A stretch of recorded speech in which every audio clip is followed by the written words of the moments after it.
Hello friends, welcome back to Deepti's home cooking YouTube channel. Sorry friends, 1 ವೀಕಿಂದ ನನಗೆ videos ಹಾಕೋಕ್ಕಾಗಿಲ್ಲ. ಸ್ವಲ್ಪ health problem ಆಗಿತ್ತು, ಹಾಗಾಗಿ ನನಗೆ ಯಾವುದೇ ವೀಡಿಯೋ ಮಾಡೋಕ್ಕಾಗಲಿಲ್ಲ. ನಾನು ವೀಡಿಯೋ ಮಾಡಿಟ್ಟಿದ್ದೆ, ಅದನ್ನು ಹಾಗೆ ವೇಸ್ಟ್ ಮಾಡೋದು ಬೇಡ ಅಂಥೇಳಿ ನಾನು 1 ವೀಕಲ್ಲಿ ಯಾವ್ಯಾವ ಕ್ಲಿಪ್ಪಿಂಗ್ಸ್ ತೊಗೊಂಡಿದ್ದೆ ಎಲ್ಲನೂ ಆ್ಯಡ್ ಮಾಡಿ 1 ವ್ಲಾಗಾಗಿ ಇವಾಗ ಹಾಕ್ತಾಯಿದ್ದೀನಿ. ಸೊ ಇದು ನಿಮಗೆ ಇಷ್ಟ ಆಗಲಿಲ್ಲ ಅಂದರೆ ಪ್ಲೀಸ್ ಬೇಜಾರು ಮಾಡ್ಕೋಬೇಡಿ. ನೆಕ್ಸ್ಟ್ ವೀಡಿಯೋ ಖಂಡಿತ ಪರ್ಫೆಕ್ಟ್ ಡೇ ರೂಟೀನ ನಾನು ನಿಮ್ಮ ಜೊತೆ ಶೇರ್ ಮಾಡ್ತೀನಿ. ಇವತ್ತು ಸ್ಯಾಟರ್ಡೇ ಮಾರ್ನಿಂಗ್ ಆಗಿತ್ತು. ನಾನು ಬೆಳಗ್ಗೆ ಬ್ರೇಕ್ಫಾಸ್ಟ್ ಪ್ರಿಪೇರ್ ಮಾಡ್ತಾಯಿದ್ದೆ. ಬ್ರೇಕ್ಫಾಸ್ಟ್ಗೆ ನಾನು ಇವತ್ತು ಚಪಾತಿ ಮತ್ತು ಎಗ್ ಕರಿ ಮಾಡ್ತಾಯಿದ್ದೀನಿ. ಇವತ್ತು ಬರೀ ಒಂದು ಬ್ರೇಕ್ಫಾಸ್ಟ್ ಮನೇಲೇ ತಿನ್ಕೊಂಡು ಹೋಗ್ತಾನೆ, ಬರೀ ಸ್ನ್ಯಾಕ್ಸ್ ಮಾತ್ರ ತೊಗೊಂಡು ಹೋಗೋದ್ರಿಂದ ನಾನು ಎಗ್ ಕರಿ ಮಾಡ್ತಾಯಿದ್ದೀನಿ. ಜೊತೆಗೆ ಇವತ್ತು ಒಂದಷ್ಟು ನನ್ನ ಗಾರ್ಡನ್ ಕೆಲಸಗಳಿತ್ತು ನನಗೆ, ಹಾಗಾಗಿ ಮಧ್ಯಾಹ್ನ ರೈಸ್ ಮಾಡಿಕೊಂಡ್ರೆ ಎಗ್ ಕರಿಗೆ ನನಗೆ ಸ್ವಲ್ಪ ಈಸಿ ಆಗುತ್ತೆ ಲಂಚ್ಗೆ ಅಂತ ಹೇಳಿಬಿಟ್ಟು ನಾನು ಮಾರ್ನಿಂಗೇ ಈ ಪ್ರಿಪ್ರೇಷನ್ನ ಮಾಡ್ತಾಯಿದ್ದೀನಿ. ಎಗ್ ಕರಿ ನೀವು ನೋಡ್ತಾ ಇರ್ಬೋದು, ತುಂಬ ಸಿಂಪಲ್, ನಾರ್ಮಲಾಗಿ ನಾವೆಲ್ಲ ಮಾಡ್ತೀವಲ್ಲ ಅದೇ ಥರ. ಒಗ್ಗರಣೆಗೆ ಸಾಸಿವೆ, ಈರುಳ್ಳಿ, ಕರಿಬೇವಿನ ಸೊಪ್ಪು, ಬೆಳ್ಳುಳ್ಳಿ ಮತ್ತು ಟೊಮ್ಯಾಟೊ ಹಾಕಿಬಿಟ್ಟು ಉಪ್ಪು ಖಾರ ಹಾಕೋದು, ಇಷ್ಟೇ. ನಾನು ಇನ್ನೇನು ಮಾಡಲ್ಲ. ಆದರೆ ಏನಂದರೆ ಇದನ್ನು ಚೆನ್ನಾಗಿ ಬೇಯಿಸಬೇಕು. ಟೊಮ್ಯಾಟೊ ಎಲ್ಲ ಚೆನ್ನಾಗಿ ಬೆಂದು ಎಣ್ಣೆ ಬಿಟ್ಟಂಗೆ ಆಗುತ್ತೆ, ಆ ಥರ ಬೇಯಿಸ್ಬಿಟ್ಟು ಲಾಸ್ಟಲ್ಲಿ ಬಾಯ್ಲ್ ಮಾಡಿರೋ ಎಗ್ ಹಾಕ್ತು ಅಂತಂದರೆ ನಮ್ಮ ಎಗ್ ಕರಿ ರೆಡಿ ಆಗುತ್ತೆ.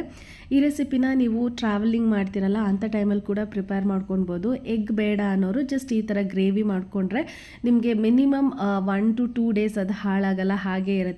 ಬಟ್ ಒಂದೇನೆಂದರೆ ಅದರಲ್ಲಿರೋ ನೀರನ್ನು ನೀವು ಕಂಪ್ಲೀಟಾಗಿ ಹೋಗಿಸ್ಬೇಕು. ಪೂರ್ತಿಯಾಗಿ ನೀರಿನಂಶ ಹೋಗಿ ಆ ಎಣ್ಣೆ ಬಿಟ್ಟಂಗೆ ಆಗುತ್ತೆ. ಟೊಮ್ಯಾಟೊ ಮತ್ತು ಆ ಗ್ರೇವಿ ಎಣ್ಣೆ ಬಿಟ್ಟಂಗೆ ಆಗೋ ತನಕನೂ ನೀವು ಅದನ್ನು ಚೆನ್ನಾಗಿ ಕುಕ್ ಮಾಡ್ಕೊತು ಅಂದರೆ ನೀವು ಆರಾಮಾಗಿ 1 to 2 ಡೇಸ್ ಈ ಚಪಾತಿ ಜೊತೆಗೆಲ್ಲ ನೀವು ಟ್ರಾವೆಲ್ ಮಾಡುವಾಗ ತೊಗೊಂಡೋಗ್ಬೋದು. ಈ ರೆಸಿಪಿನ ಖಂಡಿತ ನೀವು ಕೂಡ ಟ್ರೈ ಮಾಡಿ ನೋಡಿ. ಈ ಕಡೆ ಚಪಾತಿನೂ ರೆಡಿ ಆಗ್ತಾ ಇದೆ, ಆ ಕಡೆ ಎಗ್ ಗ್ರೇವಿ ರೆಡಿಯಾಗಿದೆ. ಎಗ್ ಹಾಕಿದ ಮೇಲೆ ಒಂದು 5 ಮಿನಿಟ್ಸ್ ನೀವು ಲೋ ಫ್ಲೇಮಲ್ಲಿಟ್ಟು ಹಾಗೆ ಬಿಟ್ಬಿಡಿ.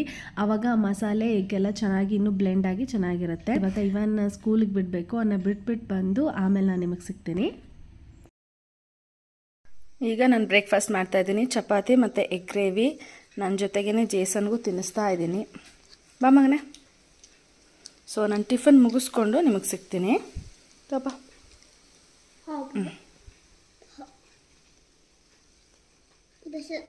ಟಿಫನ್ ಮುಗಿಸಿದ ತಕ್ಷಣ ನಾನು ಡೈರೆಕ್ಟಾಗಿ ನನ್ನ ಗಾರ್ಡನ್ ಕೆಲಸಕ್ಕೆ ಬಂದುಬಿಟ್ಟೆ.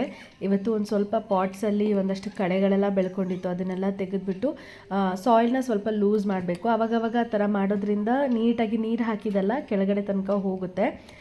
ಇಲ್ಲ ಅಂತಂದರೆ ನೀರು ಜಸ್ಟ್ ಮೇಲ್ಗಡೆ ಹಾಗೆ ಇರುತ್ತೆ ಮತ್ತು ಅಷ್ಟೊಂದು ಸತ್ವ ಸಿಗಲ್ಲ ಗಿಡಗಳಿಗೆ. ಹಾಗಾಗಿ ಆವಾಗವಾಗ ಈ ಥರ ಮಾಡೋದ್ರಿಂದ ಗಿಡಗಳು ಚೆನ್ನಾಗಿ ಬೆಳೆಯುತ್ತೆ. ಸೊ ಎಲ್ಲ ಪಾಟ್ಸಲ್ಲಿ ಸಾಯಿಲ್ನ ಸ್ವಲ್ಪ ಲೂಸ್ ಮಾಡಿ ಎಲ್ಲನೂ ಕಳೆ ಏನಿದೆ ಎಲ್ಲ ತೆಗಿತಾ ಇದೆ. ಸುಮಾರು ಗಿಡಗಳಲ್ಲಿ ಹುಳ ಬಂದಿತ್ತು, ನಾನು ನಿಮ್ಗೆ ಅದನ್ನು ಕೂಡ ತೋರಿಸ್ತೀನಿ ನೋಡಿ.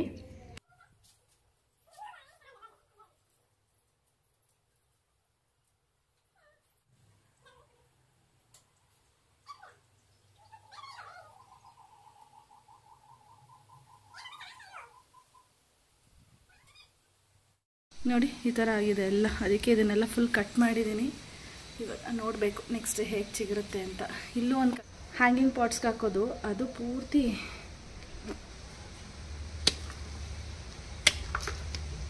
ಚೆನ್ನಾಗಿ ಬೆಳೆದಿರೋ ಗಿಡನ ಕಟ್ ಮಾಡೋಕ್ಕೆ ಬೇಜಾರಾಗುತ್ತೆ. ಆದರೆ ನಾನು ನಿಮಗೆ ಹುಳ ತೋರಿಸ್ತೀನಿ ನೋಡಿ. ಇಲ್ಲಿ ಕಾಣಿಸ್ತಾ ಇದೆಯಲ್ಲ, ಈ ಬ್ಲ್ಯಾಕ್ ಕಲರ್ ಇದೆ, ಎಲ್ಲನೂ ತಿಂದು ಹಾಕ್ಬಿಡುತ್ತೆ. ಕಾಣೋದೇ ಇಲ್ಲ, ಅದ್ರದ್ದು ಮರಿನೂ ಇರುತ್ತೆ. ಎಲ್ಲಾದರೂ ಇದ್ದರೆ ತೋರಿಸ್ತೀನಿ ರೀ ನಿಮಗೆ. ನೋಡಿ ಇಲ್ಲಿ ಕಾಣಿಸ್ತಿದೆಯಾ ನಿಮಗೆ? ಇಲ್ಲಿ ಕಾಣಿಸ್ತಿದೆಯಲ್ಲ ಬ್ಲ್ಯಾಕ್ ಚಿಕ್ಕದು, ಅದರದ್ದು ಮರಿ ಗೊತ್ತೇ ಆಗಲ್ಲ ಅದಿದೆ ಅಂತ. ಅಷ್ಟು ಚಿಕ್ಕದಾದ್ರೂ ಹೆಂಗೆ ತಿನ್ನುತ್ತೆ ಅಂದರೆ, ಇರಲಿ, ಅದನ್ನು ನಾವು ಎಷ್ಟೋ ಅವಾಯ್ಡ್ ಮಾಡಿದ್ರೂ ಬರುತ್ತೆ, ನೋಡಬೇಕು.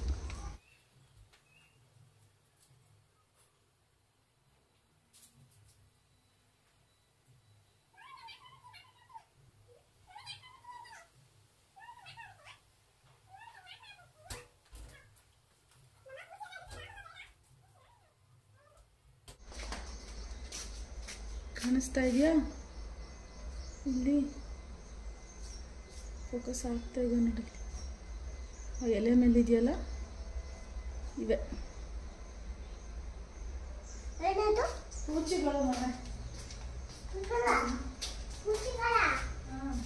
ನಾನು ಈ ಹುಳಗಳನ್ನ ತೆಗೆಯೋ ಇದರಲ್ಲಿ ಎಲ್ಲ ಗಿಡನೂ ಸ್ವಲ್ಪ ಕ್ಲೀನ್ ಮಾಡಿಬಿಡೋಣ ಅಂತ ಎಲ್ಲನೂ ಮಾಡಿದೆ. ಬಟ್ ಇದು ಮಾಡೋಷ್ಟರಲ್ಲಿ ಕರೆಂಟ್ ಹೊಟ್ಟೋಯ್ತು, ನೀರು ನಿಂತೋಯ್ತು. ಆಮೇಲೆ ಕೈಯಲ್ಲೇ ಒಂದು ಸ್ವಲ್ಪ ನೀರುಗಳನ್ನೆಲ್ಲ ಹಾಕಿಬಿಟ್ಟು, ಜಾಸ್ತಿ ಎಲ್ಲ ಕೆಳಗಡೆ ಎಲ್ಲ ನೀರು ಹಾಕಲಿಲ್ಲ, ಹಾಗೆ ಜಸ್ಟ್ ಗಿಡಗಳಿಗೆ ಮಾತ್ರ ನೀರು ಹಾಕಿಬಿಟ್ಟು ನೆಕ್ಸ್ಟು ನಾನು ಕಿಚನ್ ಕೆಲಸಕ್ಕೆ ಬಂದುಬಿಟ್ಟೆ.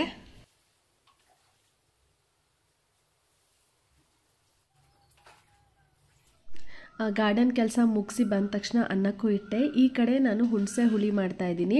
ಇದೇನಕ್ಕೆ ಅಂತಂದರೆ, ನಾವು ಮಾಮೂಲಿಯಾಗಿ ಹುಣಸೆ ರಸ ಯಾವುದಕ್ಕೆಲ್ಲ ಹಾಕ್ತೀವೋ ಅದಕ್ಕೆ ಈ ರೀತಿ ಹುಳಿ ಮಾಡಿಟ್ಕೊಂಡು ಹಾಕೋಬೋದು. ನಾವು ಆವಾಗ ಹುಣಸೆ ಹಣ್ಣನ್ನು ನೆನೆಸಿ ಕಲಸಿ ರಸ ಹಾಕೋಕ್ಕಿಂತ ಈ ರೀತಿ ಮಾಡಿಟ್ಕೊಂಡ್ರೆ ನಾವು ತುಂಬ ಈಸಿಯಾಗಿ 1 ಸ್ಪೂನ್ ತೆಗೆದು ಹಾಕೋಬೋದು. ತುಂಬ ಟೈಮ್ ಸೇವಿಂಗ್ ಅನಿಸುತ್ತೆ. ಜೊತೆಗೆ ಈ ರೀತಿ ಮಾಡೋದ್ರಿಂದ ನಮಗೆ ಹುಣಸೆ ಹಣ್ಣಲ್ಲಿರುವಂಥ ಯಾವುದೇ ಒಂದು ಕಲ್ಲು ಅಥವಾ ಕಸ ನಮಗೆ ಫುಡ್ಡಲ್ಲಿ ಸೇರಲ್ಲ. ಯಾಕಂದರೆ ನಾವು ನೆನೆಸಿ ಹಾಕುವಾಗ ಅರ್ಜೆಂಟ್ಗೆ ಹಿಂಗೆ ಕಲಿಸ್ಬಿಟ್ಟು ಕೈಯಲ್ಲೇ ಹಾಕ್ತೀವಿ, ಅಥವಾ ಒಂದೊಂದು ಸರಿ ಟೈಮ್ ಇದ್ದರೆ ಫಿಲ್ಟರ್ ಮಾಡ್ತೀವಿ. ಬಟ್ ಈ ರೀತಿ ಮಾಡೋದ್ರಿಂದ ನಮಗೆ ನೀಟಾಗಿ ಅದರಲ್ಲಿ ಏನು ಡಸ್ಟ್ ಇದೆ ಎಲ್ಲನೂ ಹೋಗಿ ಬರೀ ಹುಣಸೆ ಹುಳಿ ಮಾತ್ರ ಸಿಗುತ್ತೆ. ತುಂಬ ಕ್ಲೀನಾಗಿರುತ್ತೆ. ಇದು ಮಾಡೋದು ತುಂಬ ಸಿಂಪಲ್. ಹುಣಸೆ ಹಣ್ಣನ್ನು ನೀರಲ್ಲಿ ನೆನೆಸ್ಬಿಟ್ಟು ಅದನ್ನು ಚೆನ್ನಾಗಿ ಕಲಿಸ್ಕೊಂಡು ಫಿಲ್ಟರ್ ಮಾಡ್ಕೊಬೇಕು. ಅದಾದಮೇಲೆ ಇದನ್ನು ಈ ಥರ ಕುದಿಸ್ತಾ ಆ ನೀರೆಲ್ಲ ಸ್ವಲ್ಪ ಕಡಿಮೆ ಆಗಿ ಈ ಹುಣಸೆ ಹುಳಿ ಏನಿದೆ ಅದು ಸ್ವಲ್ಪ ಗಟ್ಟಿಯಾಗಬೇಕು. ಅದು ನೀವು ತೋರಿಸ್ತೀನಿ ನಾನು. ಈ ಹದಕ್ಕೆ ಬಂದಾಗ ನೀವು ಆಫ್ ಮಾಡ್ಕೊಬೋದು. ನೋಡ್ತಾ ಇದ್ದೀರಲ್ಲ, ಈ ರೀತಿಯಾಗಿ ಸ್ವಲ್ಪ ತಿಕ್ಕಾಗುತ್ತೆ, ನೀರಿನ ಅಂಶ ಎಲ್ಲ ಕಡಿಮೆ ಆಗುತ್ತೆ. ಇದನ್ನು ನೀವು ಆಫ್ ಮಾಡಿ ಇಟ್ಬಿಟ್ಟು ತಣ್ಣಗಾದ್ಮೇಲೆ ನೀವು ಸ್ಟೋರ್ ಮಾಡಿ ಇಟ್ಕೊಳ್ಳಿ. ತುಂಬ ಟೈಮ್ ಸೇವಿಂಗ್ ಅನಿಸುತ್ತೆ ಮತ್ತು ಈಸಿ ಕೂಡ. ಆಮೇಲೆ ಇದು ಹಾಳಾಗಲ್ಲ. ನಾವು ಪುಳಿಯೋಗರೆ ಗೊಜ್ಜೆಲ್ಲ ಮಾಡ್ತೀವಲ್ಲ, ಆ ರೀತಿಯಾಗಿ ನೀವು ಫ್ರಿಜ್ಜಲ್ಲಿ ಇಟ್ಕೊಂಡು ಅಂದರೆ 2 ರಿಂದ 3 ತಿಂಗಳು ಆರಾಮಾಗಿ ಯೂಸ್ ಮಾಡ್ಬೋದು. ಸೊ ನೀವು ಕೂಡ ಇದನ್ನು ಟ್ರೈ ಮಾಡಿ, ನಿಮಗೆ ತುಂಬ ಯೂಸ್ ಆಗುತ್ತೆ. ಇದಾದಮೇಲೆ ನೆಕ್ಸ್ಟು ನಾನು ಚಟ್ನಿ ಪುಡಿ ಮಾಡೋಣ ಅಂದ್ಕೊಂಡೆ. ಬಟ್ ಅದಕ್ಕೂ ಮುಂಚೆ ಡ್ರೈ ಫ್ರೂಟ್ಸ್ನ ತೆಗೆದಿಟ್ಟಿದ್ದೆ. ನಾನು ನಾರ್ಮಲ್ ಆಗಿರೋ ಡ್ರೈ ಫ್ರೂಟ್ಸ್ ತೊಗೊಂಡಿದ್ದೆ, ಕಾಜು ಮತ್ತು ಬಾದಾಮ್ 2 ನಾರ್ಮಲ್ ಪ್ಯಾಕೆಟ್ ತೊಗೊಂಡಿದ್ದೆ. ಬಟ್ ಇವಾನ್ಗೆ ಜೇಸನ್ಗೆ ಸಾಲ್ಟೆಡ್ ಸ್ವಲ್ಪ ಇಷ್ಟ ಆಗ್ತಾಯಿದೆ. ಹಾಗಾಗಿ ಇದನ್ನೇ ಸ್ವಲ್ಪ ನಾವೇ ರೋಸ್ಟ್ ಮಾಡಿ ಸಾಲ್ಟೆಡ್ ಥರ ಮಾಡೋಣ ಅಂಥೇಳಿ ಮಾಡ್ತಾಯಿದ್ದೀನಿ. ಇದನ್ನು ಏನಿಲ್ಲ, ಜಸ್ಟ್ ಬಾಣಲಿಗೆ ಹಾಕಿಬಿಟ್ಟು ಹಾಗೆ ಡ್ರೈ ರೋಸ್ಟ್ ಮಾಡೋವಂಥದ್ದು. ಫ್ಲೇಮ್ನ ಕಂಪ್ಲೀಟಾಗಿ ಲೋ ಅಲ್ಲಿ ಇಟ್ಕೊಂಡು ನಿಧಾನವಾಗಿ ಇದನ್ನು ಫ್ರೈ ಮಾಡಬೇಕಾಗುತ್ತೆ. ಫ್ಲೇಮ್ ಜಾಸ್ತಿ ಇಟ್ಟರೆ ಅದು ಮೇಲೆ ಒಂಥರ ಕಲರ್ ಚೇಂಜ್ ಆಗುತ್ತೆ, ಬಟ್ ಒಳಗಡೆ ಎಲ್ಲ ಹಾಗೆ ಸಾಫ್ಟಾಗಿರುತ್ತೆ. ಬಟ್ ನಾವು ಲೋ ಫ್ಲೇಮಲ್ಲಿ ಇಟ್ಕೊಂಡು ಆ ಥರ ಫ್ರೈ ಮಾಡಿದಾಗ ಏನಾಗುತ್ತೆ, ಅದು ತಣ್ಣಗಾದ್ಮೇಲೆ ಕಟುಮ್ ಅಂತ ಚೆನ್ನಾಗಿರುತ್ತೆ, ಕ್ರಿಸ್ಪಿಯಾಗಿರುತ್ತೆ, ತಿನ್ನೋಕ್ಕೆ ತುಂಬ ಚೆನ್ನಾಗಿರುತ್ತೆ. ಸೊ ಹಾಗಾಗಿ ಫ್ಲೇಮ್ನ ಲೋ ಅಲ್ಲಿ ಇಟ್ಕೊಂಡು ನಿಧಾನವಾಗಿ ಫ್ರೈ ಮಾಡ್ಕೊಳ್ತಾ ಇದ್ದೀನಿ. ಇದು ಸ್ವಲ್ಪ ಟೈಮ್ ಹಿಡಿಯುತ್ತೆ, ಬಟ್ ನಿಧಾನವಾಗಿ ಪೇಷನ್ಸಿಂದ ಮಾಡಬೇಕು. ಲಾಸ್ಟಲ್ಲಿ ನಾವು ಇನ್ನೇನು ಆಫ್ ಮಾಡ್ತೀವಿ, 5 ಮಿನಿಟ್ಸ್ ಇದೆ ಅನ್ನುವಾಗ ಸಾಲ್ಟ್ ಹಾಕಿಬಿಟ್ಟು ಹಾಗೆ ಸಾಲ್ಟ್ ಮಾಡಿಬಿಟ್ಟು ಅದನ್ನು ಸ್ಟೋರ್ ಮಾಡ್ಕೊಬೋದು. ಯಾವುದೇ ಕಾರಣಕ್ಕೂ ಇದನ್ನು ಬಿಸಿ ಇರುವಾಗ ನೀವು ಎತ್ತಿ ಇಡಬೇಡಿ. ತಣ್ಣಗಾಗಬೇಕು, ಕಂಪ್ಲೀಟಾಗಿ ತಣ್ಣಗಾಗಿ ರೂಮ್ ಟೆಂಪ್ರೇಚರಿಗೆ ಬಂದ ಮೇಲೆ ನೀವು ಯಾವುದಾದ್ರೂ ಏರ್ ಟೈಟ್ ಕಂಟೈನರಲ್ಲಿ ಕ್ಲೋಸ್ ಮಾಡಿ ಇಡಿ. ಆವಾಗ ಕ್ರಿಸ್ಪಿಯಾಗಿರುತ್ತೆ, ಚೆನ್ನಾಗಿರುತ್ತೆ. ಇಲ್ಲ ಅಂತಂದರೆ ನೀವು ಬಿಸಿಯಾಗಿರುವಾಗಲೇ ಎತ್ತಿ ತೆಗೆದಿಟ್ಬಿಟ್ರೆ ಸಾಫ್ಟಾಗಿರುತ್ತೆ, ಅದು ನೀರು ಬಿಟ್ಟಂಗಾಗಿ ಒಳಗಡೆ ಹಾಳಾಗುತ್ತೆ. ಸೊ ಹಾಗಾಗಿ ಕಂಪ್ಲೀಟಾಗಿ ಕೂಲ್ ಆದಮೇಲೆ ಇದನ್ನು ತೆಗೆದಿಡಿ. ಇದ್ರ ಜೊತೆಗೇ ನಾನು ಚಟ್ನಿ ಪುಡಿನೂ ಮಾಡಬೇಕಿತ್ತು. ಹಾಗಾಗಿ ಅದಕ್ಕೂ ಕಡಲೆಬೀಜ ಬೇಕಲ್ಲ ಅಂತ ಹೇಳ್ಬಿಟ್ಟು ಎರಡಕ್ಕೂ ಸೇರಿಸಿ ನಾನು ಇದನ್ನು ಫ್ರೈ ಮಾಡ್ತಾ ಇದ್ದೀನಿ. ಸ್ನ್ಯಾಕ್ಸ್ ಟೈಮಲ್ಲಿ ನಾನು ಇವನ್ಗೆ ಕಾಜು ಬಾದಾಮ್ ಜೊತೆಗೆ ಇದು ಶೇಂಗಾ ಕೂಡ ರೋಸ್ಟ್ ಮಾಡಿ ಕೊಡೋಣ ಅಂತ ಅಂದ್ಕೊಂಡಿದ್ದೀನಿ. ಯಾಕಂದರೆ ಸೀಸನ್ ನಿಮಗೆ ಗೊತ್ತಿದೆ, ಸ್ವಲ್ಪ ಮಳೆ ಎಲ್ಲ ಇರೋದ್ರಿಂದ ಮಾಯಿಶ್ಚರ್ ಕಂಟೆಂಟ್ ಜಾಸ್ತಿ ಇದೆ. ಈ ಥರದ್ದೆಲ್ಲ ಐಟಮ್ಸ್ ಜಾಸ್ತಿ ಇಟ್ಕೊಳ್ಳೋಕ್ಕಾಗಲ್ಲ. ನಾನು ಲಾಸ್ಟ್ ಟೈಮ್ ಗ್ರಾಸರೀಸ್ ತಂದಾಗ ಕಡಲೆಬೀಜ ಜಾಸ್ತಿ ಇತ್ತು. ಸೊ ಹಾಗಾಗಿ ಇದನ್ನು ಕೂಡ ಕೊಡೋಣ, ಮಕ್ಕಳಿಗೆ ಒಳ್ಳೇದಲ್ವಾ ಅಂಥೇಳಿ ಇದನ್ನು ಕೂಡ ರೋಸ್ಟ್ ಮಾಡ್ತಾ ಇದ್ದೀನಿ. ಇದನ್ನು ಕೂಡ ಹಾಗೇ ಲೋ ಫ್ಲೇಮಲ್ಲಿ ಇಟ್ಕೊಂಡು ಫ್ರೈ ಮಾಡಿಬಿಟ್ಟು ಚೆನ್ನಾಗಿ ಅದಾದಮೇಲೆ ಆರಿದ್ಮೇಲೆ ತೆಗೆದಿಡಬೇಕು. ಇದಿಷ್ಟು ಮುಗಿಸೋಷ್ಟರಲ್ಲೇ ನನಗೆ ತುಂಬ ಟಯರ್ಡ್ ಆಗೋಯಿತು. ನನಗೆ ವಿಡಿಯೋ ಕಂಟಿನ್ಯೂ ಮಾಡೋಕ್ಕಾಗಲಿಲ್ಲ. ಅದಾದಮೇಲೆ ನಾವು ಹಾಸ್ಪಿಟಲಿಗೆ ಹೋಗಿದ್ವಿ. ವಾಪಸ್ ಹಾಸ್ಪಿಟ್ಲಿಗೆ ತೋರಿಸ್ಬಿಟ್ಟು ಬರುವಾಗ ನಾವು ಡೆಕಾಥ್ಲಾನ್ಗೆ ಹೋಗಿದ್ದಾಗ ಇವಾನ್ ಜೇಸನ್ ಆಟಾಡ್ತಾಯಿದ್ರು. ಆವಾಗ ನಾನು ಸುಮ್ಮನೆ ವಿಡಿಯೋ ಮಾಡ್ಕೊಂಡಿದ್ದೆ. ಆ ಕ್ಲಿಪ್ಪಿಂಗ್ಸ್ನ ನಿಮ್ಗೆ ಆ್ಯಡ್ ಮಾಡಿದ್ದೀನಿ.